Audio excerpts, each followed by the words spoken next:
don't shoot the messenger. Listen to the message very carefully. In 4 words, I developed a whole theory of life that would normally take at least one book, if not volumes. Just do it. Don't overanalyze. Don't analyze at all. Follow your gut. Follow your dream. Follow your passion. I took the Nike just do it and added the F word. And it has stood me in good stead and has got me a long, long ways. But this is a recent study that's published by Harvard University. Our analysis uncovered the most common types of pandas, meaning excuses, why their careers are stuck or you're not advancing in your life as fast as you want or in your goals. First, 36% of the pandas related to executive presence. In other words, your lack of executive presence. You only have 2 times to make a first impression. One, when I see you, what you look like. The second time when you open your big mouth or small mouth.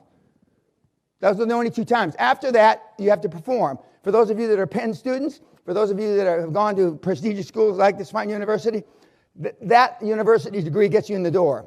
The next excuse they use is 28% related to communication style or the lack thereof. Leadership, remember, is me getting you to do what I want you to do when I want you to do it, not when you get up off your dead ass to do it. The third reason they use is 29% related to peer-level relationships. You are who you hang around with. You are judged by who you hang around. Machiavelli said, you're judged by the 5 people that you surround yourself with. Now, I asked this question at universities, and I'm sure I'm going to get about the same answer. If you're the average of the 5 people that you hang with, that you chill with, how would you be judged? We are a product of our social and economic milieus. We are a product of our parents and their parents. The last reason, 29 related to peer-level relationships. In other words, you are who you hang around with. And the remaining 7% included excessive optimism and perfection. I didn't hang around with those people. People that I spent lots of time with weren't optimists or perfectionists for sure. But you may fall into one of those categories. But all these categories now, 8 out of 10 workers admitted crying at work, with almost half those saying bosses or colleagues had driven them to tears. About 14% of the workers say they cry at least once a week and sometimes every day. Now, these kind of statistics didn't exist when I was growing up. They didn't exist. Now, people commit suicide because they get unliked on Facebook. That is so far beyond my comprehension. Now, I know it's a new world, but is it a better world? When I was growing up, sticks and stones can break your bones, Dan, but words can never hurt you. Of course, nobody uses that anymore. Now, some people say I'm savage. Some people say I'm a bully. Both things are true. People ask me, why am I so harsh? Guys, gals, fear works. Savageness works in business. I'm embarrassed to say. But why do you continue it, Dan? Because it works. And I've created $775 billion with shit brains just like you. Why would I change that system? Why? I give all my product away free. I give countless free talks like this. Tough love works. If love worked and religion worked, there'd be nobody in this room. Who are the most religious individuals on the planet? The poorest. And contrary to what you think, all the rich guys think exactly like I do, but they're trying to paint their legacy. It's like an ex-president trying to get money for his library, and he who writes the history makes it. Now, I know these guys, you don't. I've talked to these guys, you haven't. Don't you see it? I do. I was on a podcast a couple of days ago, a rapper podcast that has 4 or 5 million followers. Why does a rapper podcast want to talk to me? And he asked me about some of the billionaires that I know off camera. And he said, even if you said that on camera, we'd cut it out. Do you think Elon or Steve Jobs or Henry Ford I or Rockefeller or Carnegie really gave a shit what you thought or thought then or think now? No. Now, I've met 5 presidents, 5 secretaries of state, more senators, ambassadors than I can, wipe my butt with. They're different off camera. Every once in a while you catch one of them where he thinks he's off camera and he's on camera, on mic, and they sound just like you, don't they?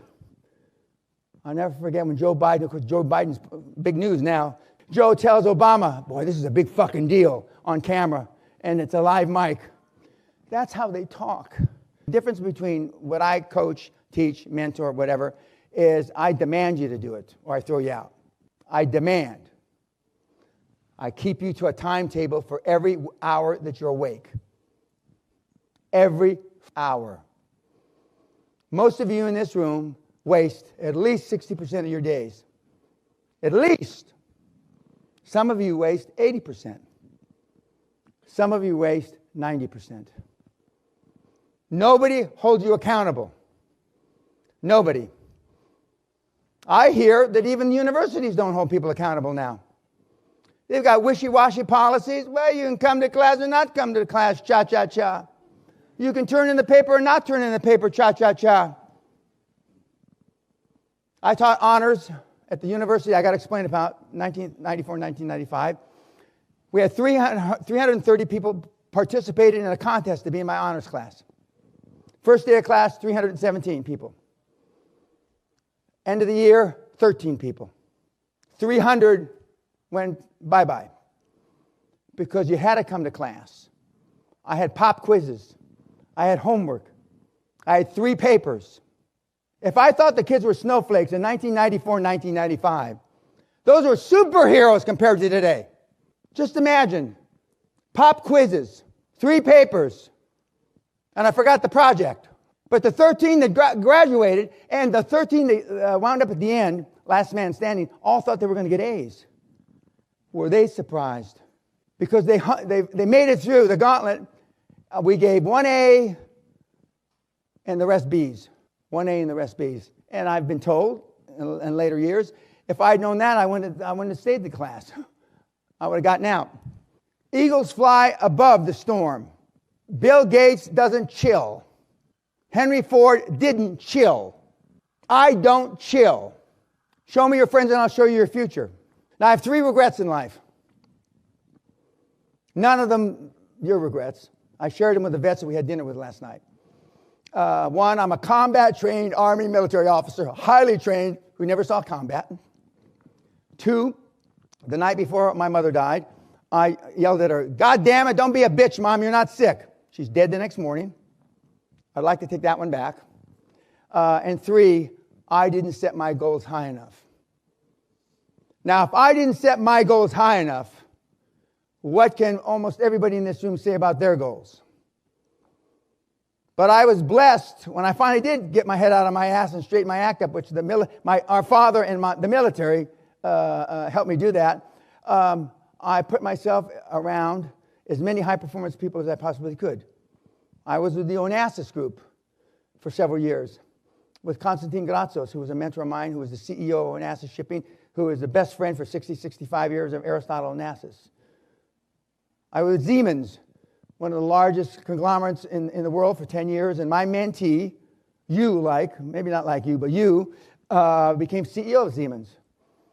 And I put myself in difficult positions where the tasks were hard, and I could measure my results, unlike personal development. Being all you can be is a full-time job. I've never seen a part-time high-performance person.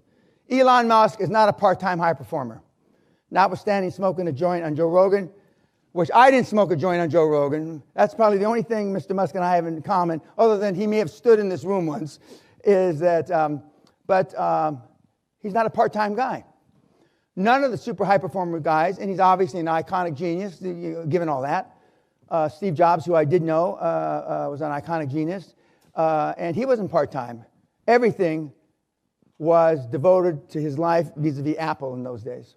Can you say even something remotely similar about your work ethic? Elon Musk has ranted on about 100-hour work weeks.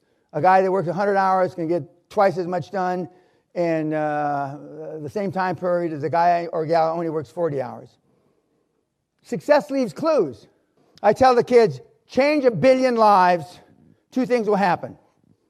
1, you'll be rich. 2, you can then use the money to go save the world. Now the kids want to save the world without making a dime. You come up with an idea that changes a billion lives. One recent one is Facebook, obviously. Mr. Zuckerberg has changed more than a billion lives. He's changed 2 or 3 or 4 billion lives. And he's gotten rich, right? I'm not going to argue whether he should be CEO of a public company or whatever that is. I'm not here to argue whether Elon should be CEO of a public company. Having been CEO of a big public company, I got out right at the right time. I would have gotten so much trouble. I mean, God, I can't even imagine how much trouble I would have gotten. Because at one time I owned 60% of a public company, so I kind of relate to Elon and Mark, and I didn't give up what the shareholders said. Wrongfully, but I justified that nobody had more money to lose on investment opportunities than me, which is true because I own 60% of the public stock. But think about how you can change a billion lives and you'll be instantaneously wealthy. If you want to make $1 million, you're not going to make 10. If you want to make 10, you're not going to make 100. If you want to make 100, you're not going to make $1 billion. Because subconsciously, you'll start to shut down when you get, if it's $1 million, 900,000, 970,000. And by the time you get you cross the finish line with $1 billion and $1. One of the things that I learned as a young man is what I just said: you will never exceed your highest and wildest and craziest expectation. So there was Tiger. So I knew as long as he didn't give up, he was going to win again. And he did. Although he did say on television, there were times I thought I would never do it again, but I was never going to give up. You've heard Elon Musk say, I'd never give up. You've heard all these guys say, I'd never give up. Thomas Edison, who didn't go to school here, but he said it was a 98% perspiration and 2% inspiration. But he never gave up. He allegedly did 10,000 experiments. I would have paid some 2 or 3 dipshit engineers from Penn to do all those experiments. And I wouldn't have done 10,000 experiments myself. But those kids are programmed. Now, tennis, young goddess, Coco Gauff, I always believed I could come back. For those of you that saw her play in Wimbledon, she's a phenomenon. But she's been playing tennis since she's shorter than the tennis racket. The good news is 98% of the high-performance people are introverts, just like you. Elon Musk is an introvert. Warren Buffett's an introvert. Zuckerberg's an introvert. It's only 2% of the loudmouths, like myself, that are extroverts. And only 10% of that 2% are alpha males. It's not easy to find alpha male anymore. Most are beta males. Nothing wrong with the beta male. Almost all the billionaires are not alpha males. There's maybe 1 or 2% of them are alpha male. But you don't have to be an alpha male loudmouth to act like you had a pair. Once you become fearless, life becomes limitless. One of the questions I ask the audiences and the school kids, how would your life be today if you weren't afraid? What would you have done that you didn't do if you weren't afraid? Physically afraid? Emotionally afraid? Afraid of what other people will think? Afraid of what other people might do? What would you be like? Where would you be today if I coulda, woulda, shoulda? Nobody in this room can say that they'd be just like they are now, because we've all had instances that we should have done something, but we didn't. You want to save your life, you want to save your career, you want to be all you can be, get off all social media tonight. Change your phone number tonight. Don't look back starting tonight. It's already been proven that Facebook builds neuroses. It's people living vicariously off of somebody else, a dipshit that's probably lying. Yet it consumes a lot of your time. Should be none of your time. Now, I realize that the current generation isn't confrontational because you want to be liked. But I would beg the question to ask yourself, do you want to be liked for the right reason? Do you want to be liked by the right person? Both of those questions are normally answered by no. But it's become politically correct to not offend. But some people need offending. Some people need offending. If somebody had stopped Hitler 80 years ago or 85 years ago, but in those days, the Brits were maybe the forefathers of political correctness and didn't want to be in another war like World War I. It's easy to justify not being aggressive. It's easy to justify not being confrontational. You can always do that, you know. But what I would ask you is think more clearly. Some people need to be confronted.